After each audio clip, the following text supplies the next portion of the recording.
Well, kia ora and welcome into the Harness Half Hour, proudly brought to you by HRNZ Marketing. I'm Jess Smith and our guests today are Ken Ford, Dan Lynch, Karen Fordyce, Jordyn Bublitz, Jacob Dunn, Peter Jensen and bookmaker Richard Wilson. And here are today's headlines. The New Zealand Cup storyline had another plotline added when Eamon Maguire was successful in the Ashburton Flying Stakes on Monday. After enjoying a trip in the trail, Eamon Maguire was able to rally up the passing lane to beat stablemate Dream About Me by a head. Alta Orlando ran on well for third, and the final 800 was cut out in a neat 54.2. In the Ashburton Trotters Flying Mile, the Dominion picture also changed, with the reinvigorated Marcoola once again collecting a major prize. The 6-year-old Sundon Entire gamely ran down Great Things Happen over the final 50 metres, with Ronald J fighting well into third. Marcoola trotted the mile in 1:54.5. And the Tuapeka Cup at Forbury Park on Sunday went to Pat's Delight, who won impressively by 6.5 lengths. He was driven by Ricky May for trainer Crandell Getty. It was his first start since winning at the Harness Jewels in June, and he's now won 10 of 22 career starts.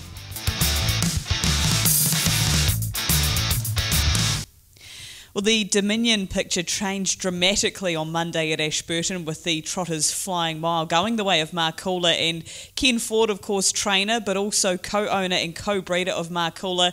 Ken, congratulations, and how was the horse pulled up the day after? Oh, thanks, Jess. Yeah, he's come real good. He cleaned all his tea up last night and he's looking for his breakfast again this morning. Well, that's great to hear. And 154.5 he trotted that mile in, and that last couple of 100 metres, you must have been very happy with the way he hit the line. Hell yeah.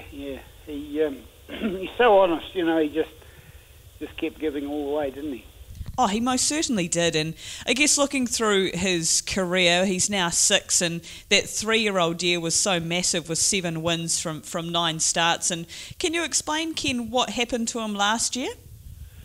Well, yeah, we probably pushed him a bit hard, giving him a bit much, I suppose, for a young horse, and he was just trying to please us, and I think he just overdone things a wee bit. He got a quarter crack in his feet. And we were nursing those a wee bit, and yes, and then he sort of, things just. I think he just had enough. We'd bottomed him out, and he just shows the guts of the horse the way he picked it up, and he's come back again for us. We give him 6 months in the grass, and it took him about 4 months before I could see a change in him, and he started to become more friendly, and things changed on him after 4 months out in the paddock, and we give him another couple of months, and then we started working him, and he's just gone ahead and leaps and bounds from there. Clinton reckons that he feels better now than he's ever felt,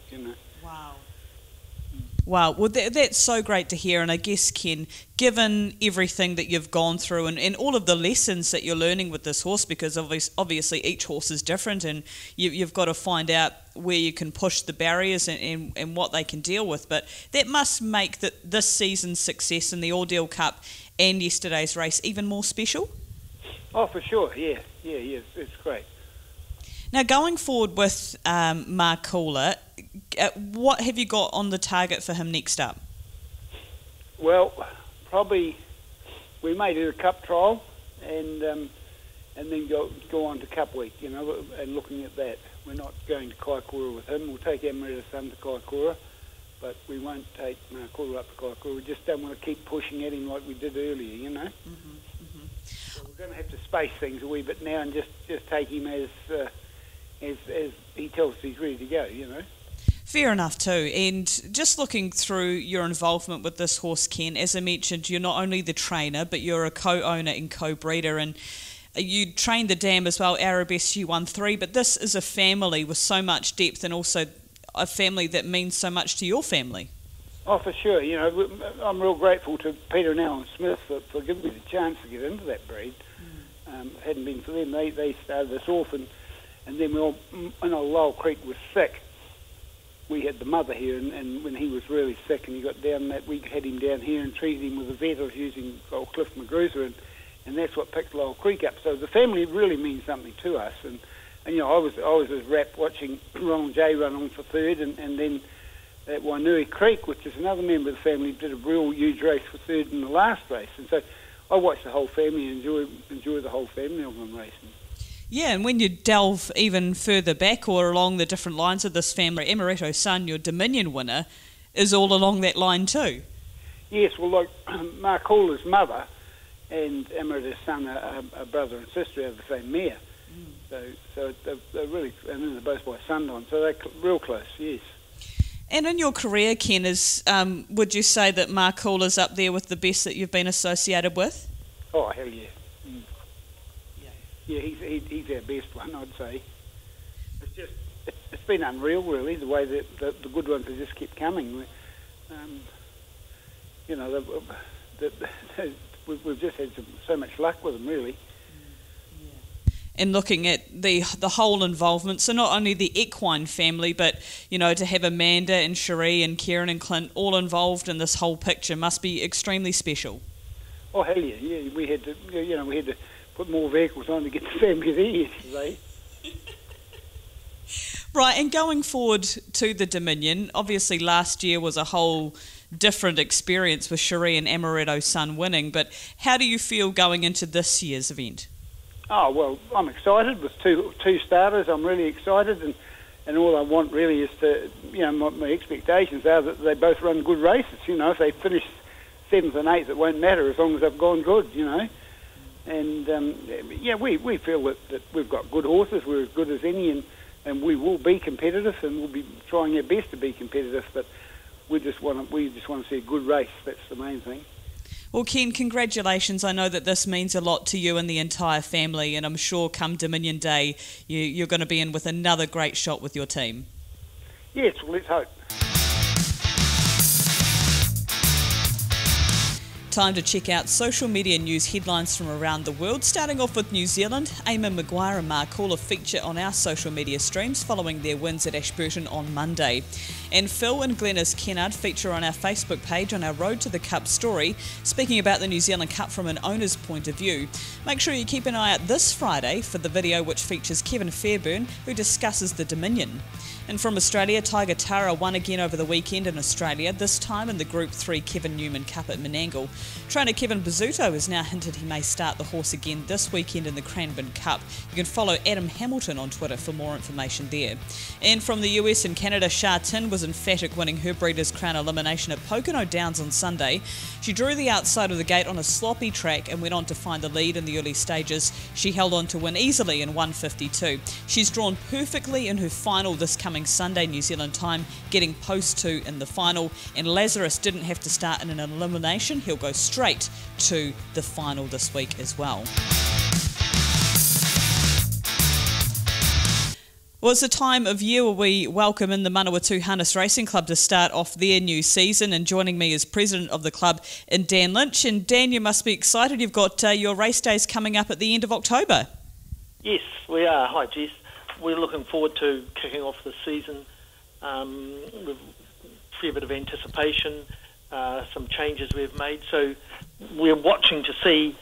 Numbers will be a big thing with horse numbers. We've had Brent Weaver transfer down to Christchurch, and we're just watching to see what sort of numbers will be coming forward to race. Okay, and on a positive note, you're up to 15 dates for the year. Yeah, we picked up 2 dates.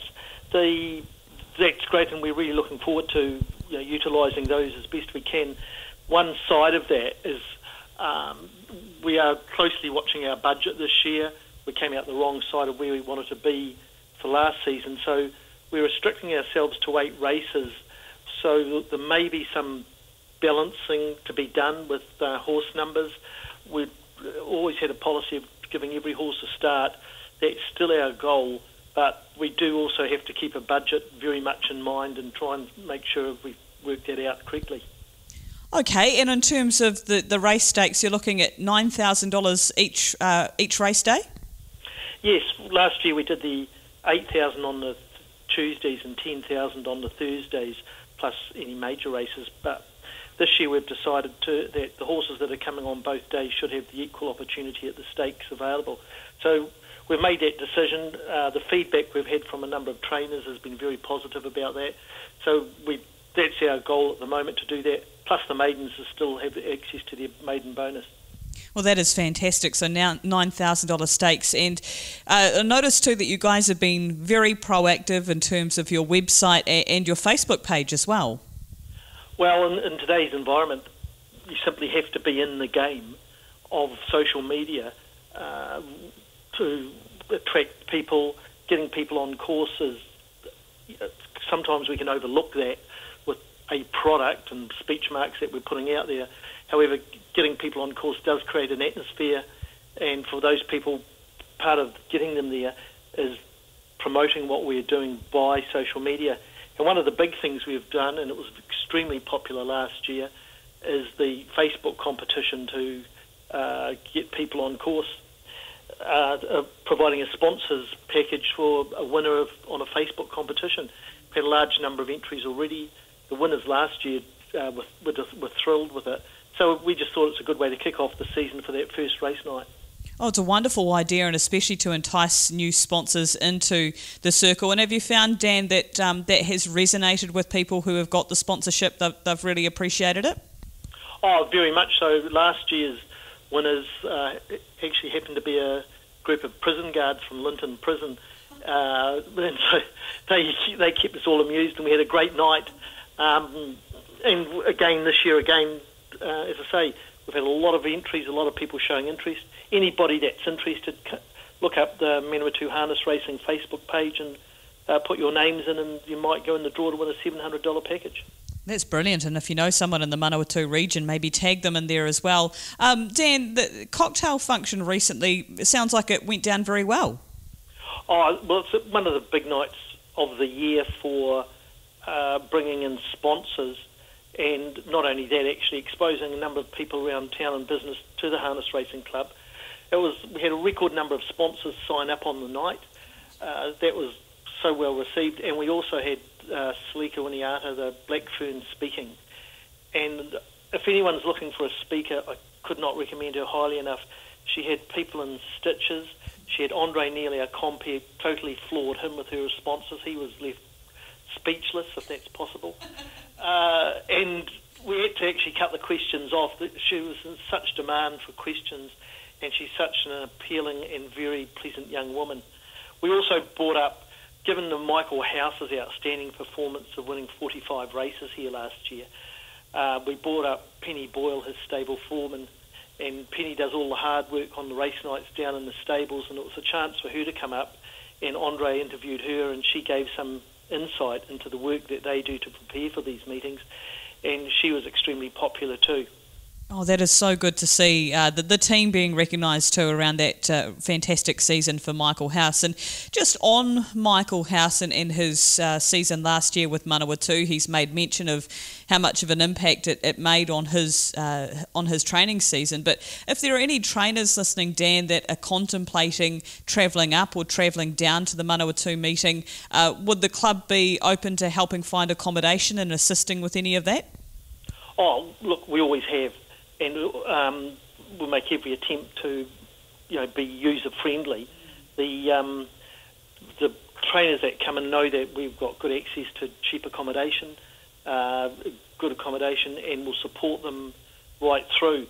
And we've had interest from other trainers at this point. I think Michael definitely picked up on the fact that there's a class of horse that can come up here and do extremely well. And, we see 195 horses going around at Methven last weekend, which is great, but only a small number of those horses are going to get into the money, and they can come up here and have a much higher chance of getting form and getting access to some good stakes. Yeah, well, it's great to hear. So if you are interested in racing at Manawatu, make sure you get in touch with Dan and the team at the club. And in terms of owners going forward, I know that your communication and you're always thinking ahead about how you can recognise your owners.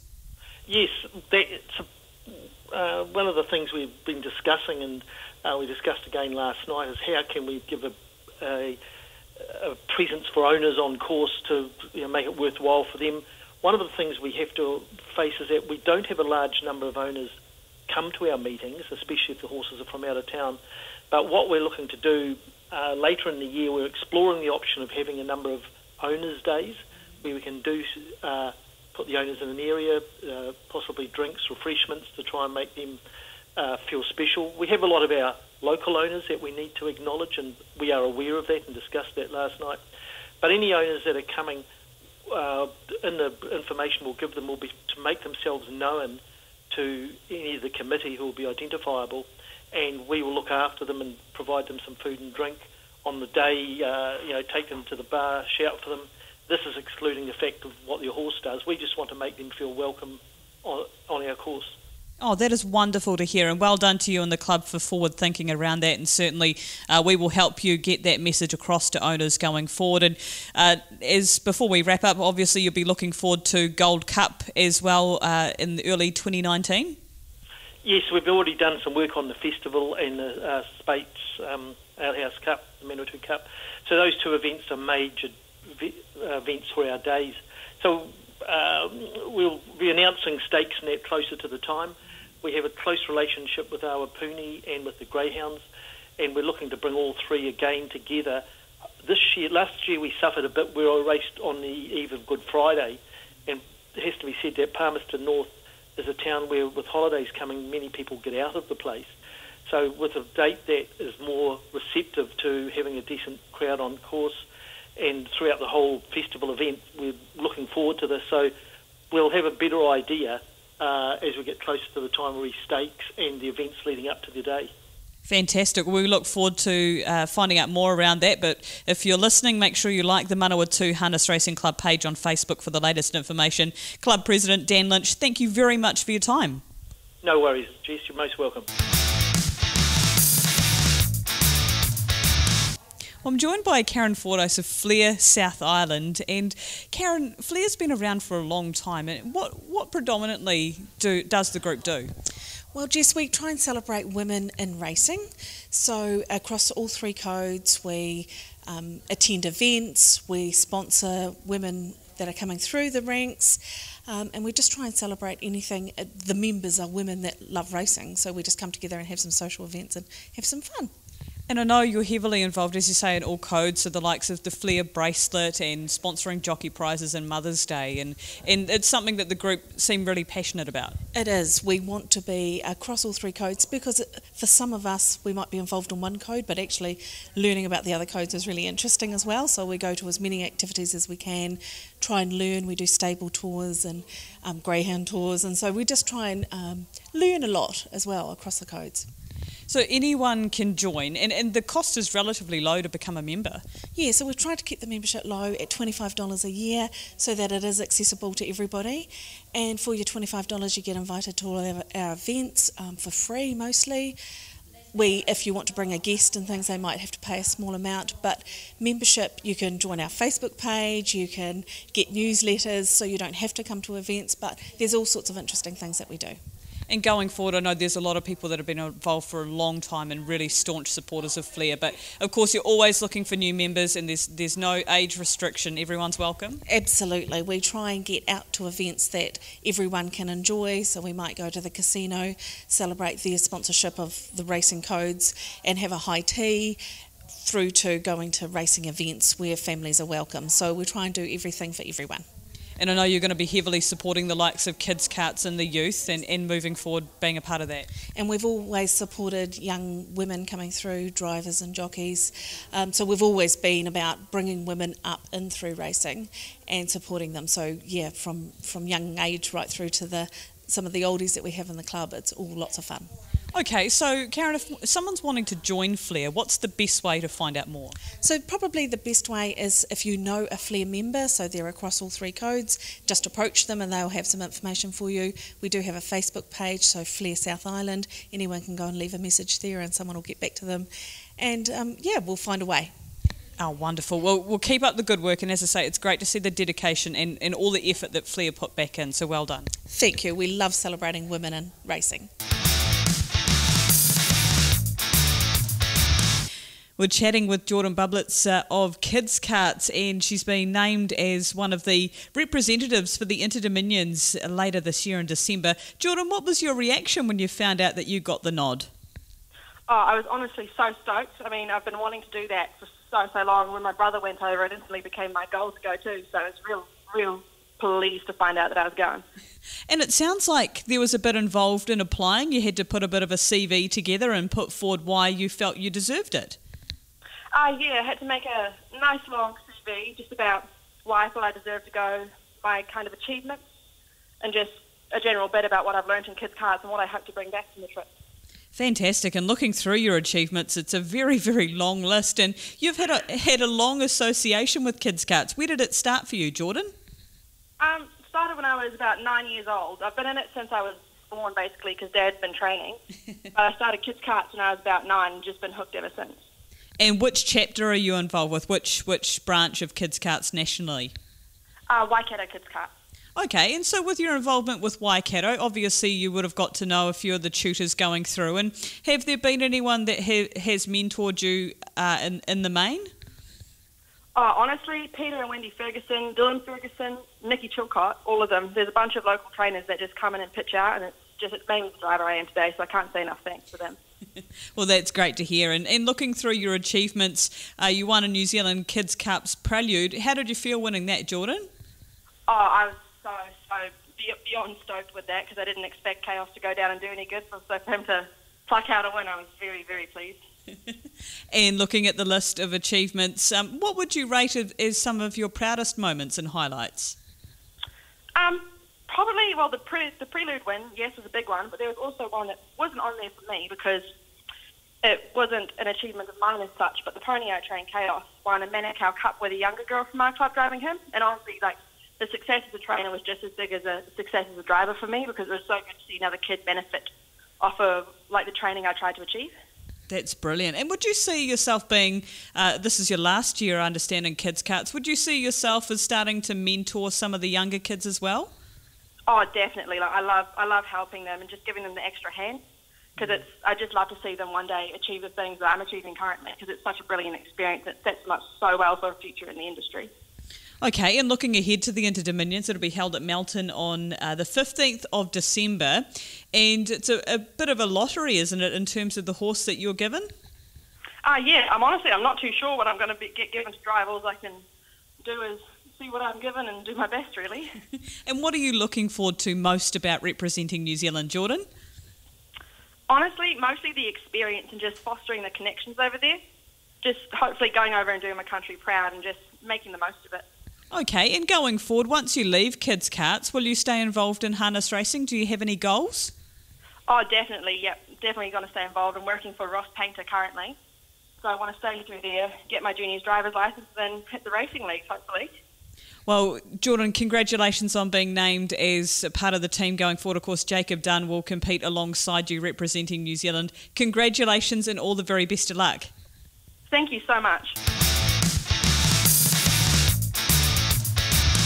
Well, the other representative for the Interdominions in December is Jacob Dunn. Jacob, congratulations, and how are you feeling after the announcement? Yeah, I'm really excited. Thanks, and yeah, it's a great thrill. So I understand that you and Jordyn everyone had to put forward a bit of a CV. So I guess you had to go through some of the highlights of your time in Kidz Kartz. And is there anything that really stands out, Jacob? Yeah, just having the ponies that I've been able to drive and getting to do what I've been doing in Kidz Kartz. Okay, and you've been involved in Kidz Kartz for a long time. What kind of skills have you learned over that time, Jacob? Just how to have good communication skills with the other people doing Kidz Kartz and, yeah, just learning how to gear up ponies and stuff, just general horse knowledge. Okay, and going forward to an Interdominion Carnival, have you been able to drive in Australia before, or is it quite new? No, it's first time going over to Australia to drive, so it'll be very nervous, but good time. Have you had any advice about what the competition's like over there? Has anyone else been over and competed before that you know? Wilson House has been over, I think, but I haven't had to talk to him about it yet, so I might catch up with him and ask what it's like over there. Oh, good. And I guess in terms of competing in New Zealand Cups and getting to know other kids, it would be, a good opportunity to meet new people? Yeah, it will be. Yeah. Okay. And going forward, Jacob, following Kidz Kartz, have you got any goals in terms of a career with harness racing? Yeah, I'd like to hopefully drive when I'm older and get a few winners, and hopefully train after I stop driving. That'll be good. Wonderful. And I know that you've had a lot of sponsorship over the years from Nigel and Brenda Armstrong. Yeah, they're good sponsors to me. Helped me out a lot, and helped me through Kidz Kartz. Fantastic. Well, Jacob, congratulations again on the nomination. Well, you are a New Zealand representative in the Interdominions for the ponies. So good luck, and I'm sure there'll be many to come. Yeah, thank you, hopefully.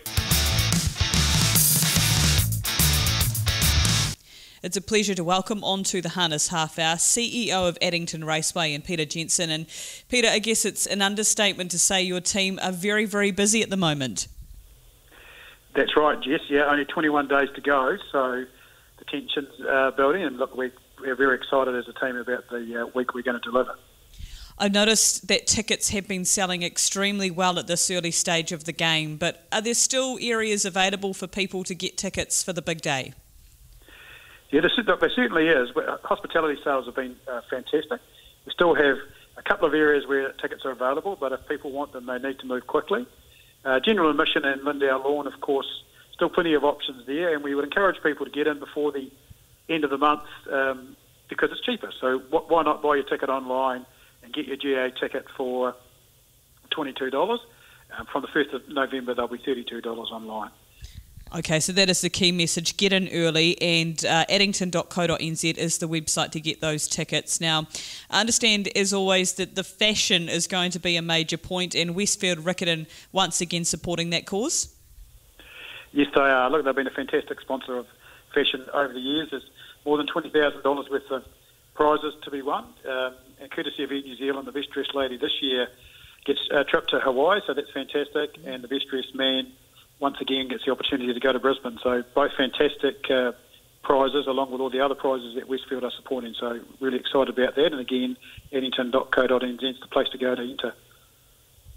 And I'm always surprised, well, I shouldn't really be surprised, but it really hits home Cup Day fashion in the field for both the ladies and the gentlemen.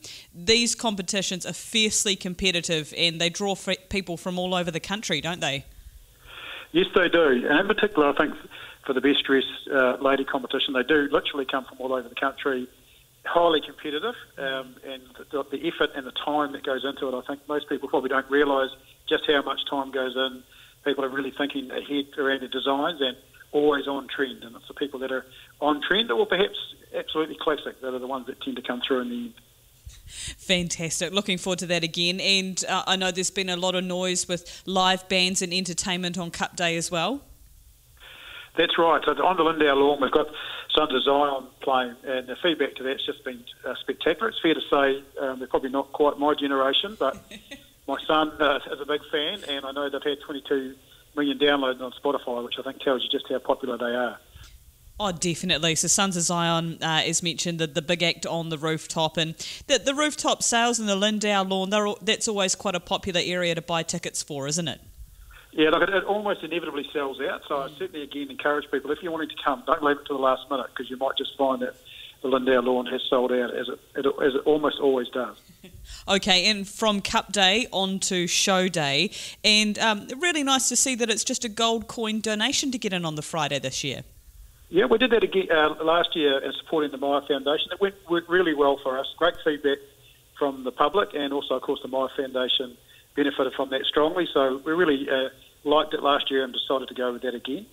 And Show Day's a great family day.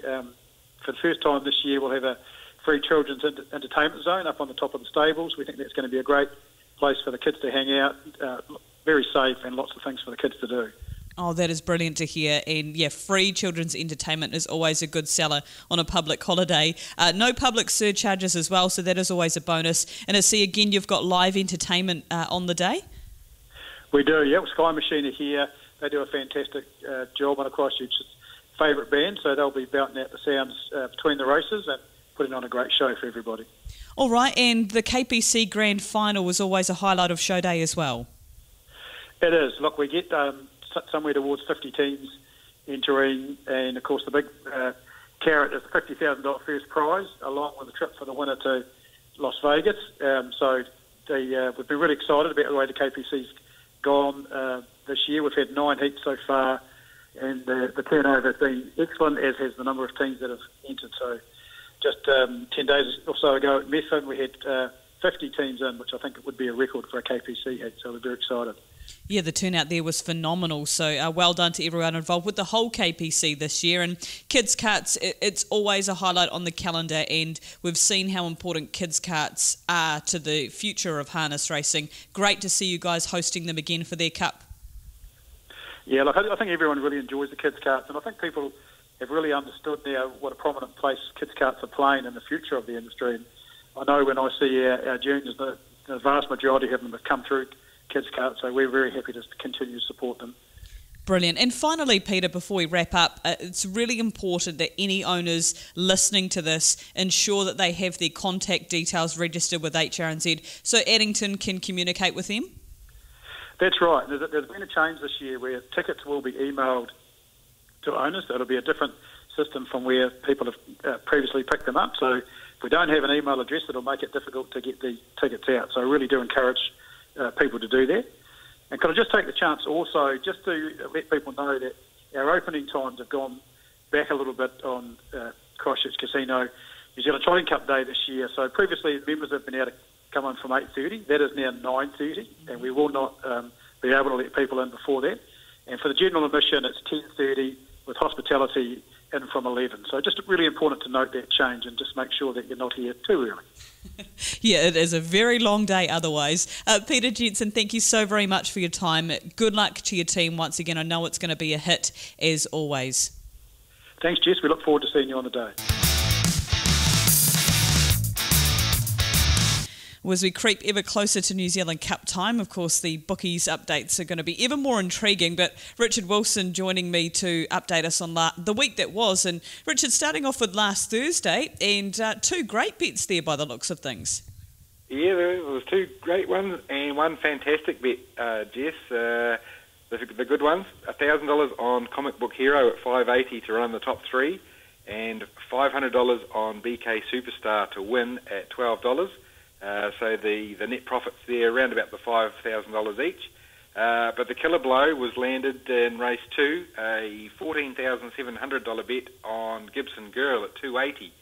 There was solid support early on there for Express Play. He was $6.50 into 5, and there wasn't much difference in the total amounts held on both those 2 horses about 3 minutes out before that bet. So it made it easy which one I didn't want to win after that bet, Jess. But a few nervous moments for the punter too, I guess, early on in the middle stages, doing a little bit wrong. But once you got to the outside, boomed home down the outer and won well. So good on that punter. Big result there. Of course, didn't all go the punter's way. $2,000 Whitehaven Beach at $3.60. $2,500 on Charlemagne. He was really well backed, Charlemagne, this week. $2,500 at $5.20, and there was $3,000 on Sir George Bowen at $3.10. So all those ones going under, but still the big result there on Gibson Girl. Well, thank heavens for small mercies, I guess, for your team. Friday night at Addington, and punters appeared to be on the ball there. Yeah, there was some short price favourites that most people latched onto. They got home. But a couple of nice prices that the punters got onto as well. Ultimate Sniper, he backed up his impressive debut win, winning the Sire Stakes heat there pretty well. He's now a favourite for the final too. The delight of one punter really, the $3,000 on at $3.40, that was the best bet there. A couple of big bets on the Moon Shadow, $9,000 at $1.55 and another $8,000 at $1.45.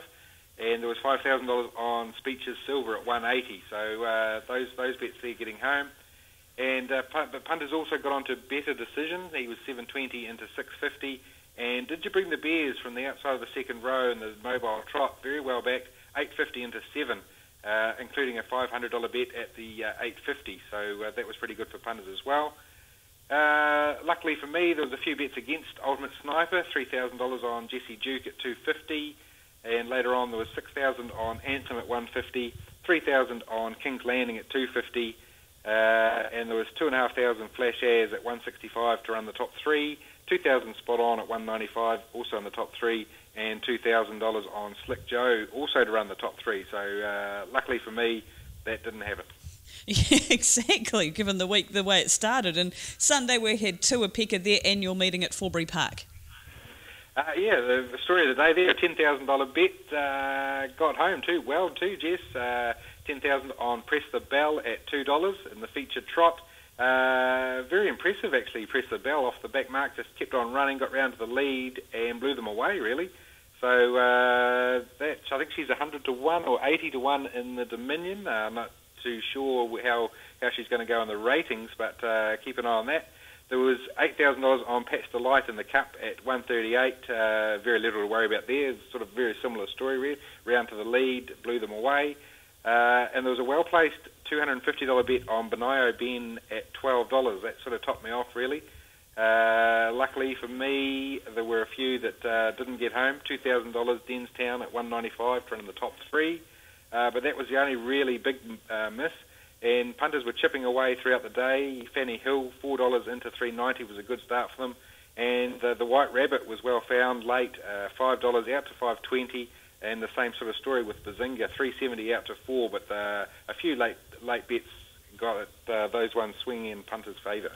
Okay, and then turning our attention to feature racing, Monday at Ashburton, of course, Flying Stakes, Flying Mile Day, and gee, it looked like a little bit of a minefield for your team, Richard. Yeah. The Cup and Dominion pitches, Jess, they're like those snow globes.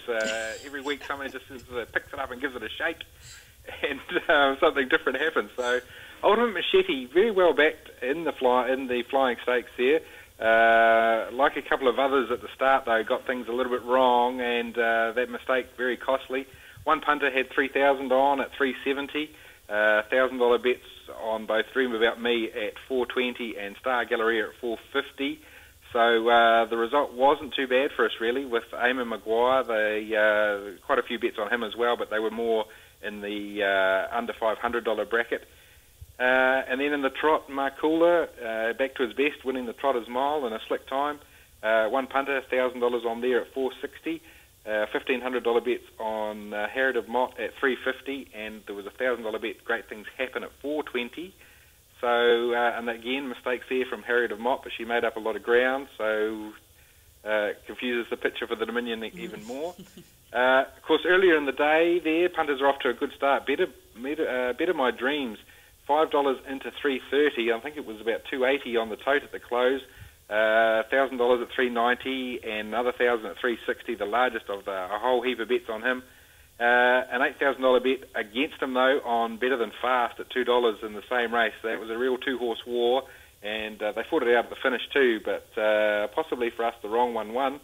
And there's plenty of support later on. Smoke and Buy, $1,000 at $5.50. That one missed out there in race 5. Later on, Turn It Up justified the favouritism in race 10. There's a couple of $1,000 bets and a $4,000 bet at $2.50, so that was a good one for punters. And the only race that we really got some money off there was the last race, Outstanding, heavily backed, $3.80 into $3.30. Several bets between $1,000 and $2,000 on him. In between those prices, they just took anything they could. And there was $3,000 on Mumano's Best at $6.50. So that one missing out, that was quite lucky for us too. Yeah, and as you mentioned, Richard, it makes the markets for the Cup and the Dominion very murky now. How were those markets shaken up? Yeah, well, Ultimate Machete was a drifter during the week. Got out as long as $5, I think it was, and with the way he made up the ground on those slick splits, he's into $4.20 now for the Cup. People still wanting to put him in the multis and things, so the big if about whether he'll go away, I think there's time for the team to work on that. That if will get smaller, so I think he is the clear favourite. Eamon Maguire, a good win there, $9 into $6.80, gets onto the second line. Ultra Orlando, that was a good late run there as well in the Flying Stakes, 31 into 21. Dream About Me, a little slight drift there, $6.50 out to $6.80. Star Galleria goes from 7 to 10. AG's White Stocks from 15 to 21. Sheriff was pretty disappointing in his race, 18 out to 31. Chicago Bull landed in the country, so he's $9 into 8. And Cruz Bromack, I might have overreacted to the Methven Cup win. He is $9 out to 11. Yeah, so many moves in that. And, of course, the Dominion market option 1963 and 1964. And looks like Marcoola coming in a bit there too. Now equal favourite Marcoola, $8 into 6. Equal favourite there with Harriet of Mott. Kai Valley Blues, 12 into 950. Winterfell, 8 out to 12. Ronald J, 31 into 18. That was a good late run along the fence there. And Wilmer's Mate, 35 out to 51. A decent bet last night, Jess, after the Flying Stakes. There was $500 on Queen Bee Barden at 200 to 1. So that's a move there I forgot about in the Cup as well. 200 to 1 into 151. All right, it's worth a cheeky $1 or $2 if you're looking at that market for the Cup. And in terms of the futures markets, we've still got the free-for-all, the Interdominion pacing and trotting markets there too on tab.co.nz if you wish to peruse those. And multi of the week, each week, Richard, you do find us something. And what have you found this time round? Yep, this punter got onto the right ones. A little treble there at the Tuapeka meeting at Forbury on Sunday. Started off $50. Press the Bell at $2. Bazinga at 4, and Benayo Ben missed the 12, but he got 10.50. So the return there for the $50, $4,200. My goodness, well done to that punter as well. And don't forget, you can use the multi-bet builder on the TAB website as well if you're wanting to check out potentially how much you can make with those all-ups and multi-bets. Week ahead, Richard, what have you got coming up? Another good week. Forbury Park on Thursday, Auckland Friday, Invercargill and Kaikoura on the Sunday, and then the Kaikoura Cup, Group 2 race there on the Monday. So another potential shake-up of the snow globe that is the New Zealand Cup there. You are not wrong at all, Richard. Hey, thank you so much again. Plenty for us to ponder through that, and we'll catch up again next week. Yep, very good, Jess. Thank you. And what's coming up in the harness racing world this week? Starting off with Thursday night, we have Forbury Park. Friday, Auckland will take centre stage there at Alexandra Park. Sunday, we've got a double header, Invercargill, and then Kaikoura's 6-race twilight meeting. And on Monday, it is Alabar Kaikoura Cup Day at South Bay Racecourse in Kaikoura. And don't forget, with just a few weeks to go, don't miss out on your New Zealand Cup tickets. You can get them by visiting addington.co.nz. So you want to get them nice and early. And that's it for this week's Harness Half Hour. Thanks to HRNZ Marketing. The Harness Half Hour podcast now available on the Punters Lounge via tab.co.nz, Spotify and also iTunes.